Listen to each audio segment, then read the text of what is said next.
An area school district could make state history with its plan to shorten the school week. In tonight's Assignment Education Report, we'll tell you why the Blair-Taylor District wants to move to a 4-day week and what it could look like.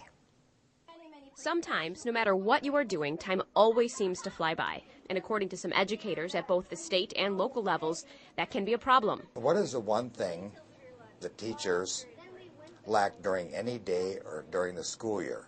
And I asked the same question at DPI, and the answer was time, quality time to prepare.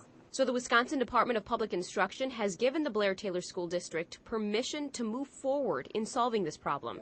The district's superintendent, Dennis Dravetsky, feels he has the answer. How can we give them the time? An open day. We can give that to teachers, we can give it to students, we can give it to community members. The 4-day school week began in the United States in the late 1970s and is now practiced in 20 different states. But it would be new to Wisconsin. This is not only an evolution, it's a revolution in Wisconsin of something that's never been done. Historically, many school districts across the country have adopted this shortened school week to save money. But that isn't the reason for the proposed change in the Blair-Taylor district. I've never calculated the savings. Could I? Somewhat, yes, I could. But the focus is learning. Now, if the focus is savings, fine. Go with the savings if you want to close the door. We're looking at reinvesting the savings back into the open day to create better learners.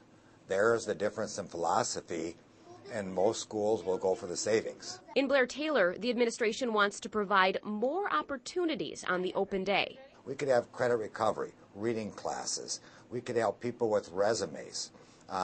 We could help them with technology so they become better learners. But of course, the community has some questions. As a stay-at-home mom, I don't really have a concern with daycare, but I'm kind of curious as to how other people are going to be able to get daycare. And the district is already aware of this issue. If we do have an open day and we did put our investment back in training for daycare and people that could do it, that might even create some employment and income for some people around here.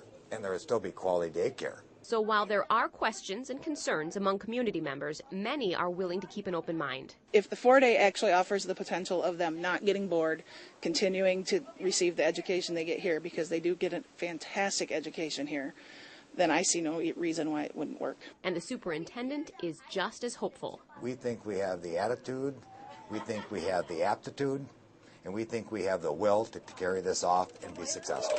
Now, time is ticking to see if they can get it done. The superintendent says he'd like to start the 4-day school week next fall already. All right, so the students are not in school in that 5th day, but what about the teachers? That's a good question. Now, some people are concerned about, what will those teachers be doing? The teachers are going to continue to work the same number of days, but instead of being in the class actually teaching the students, they're going to be working on professional development or preparing and planning for the next week to come. So it's going to be like a normal work week for them still? Completely normal for those teachers. Now, if you have more questions, the Blair-Taylor School District is hosting a public presentation and several public hearings for community members to learn more about the 4-day school week.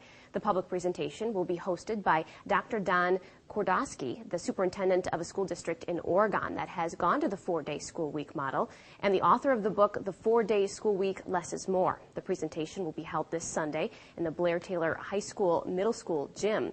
There will also be 4 public hearings. 2 will be held in Blair in the Middle School High School Commons, and 2 will be held at the Taylor Community Center.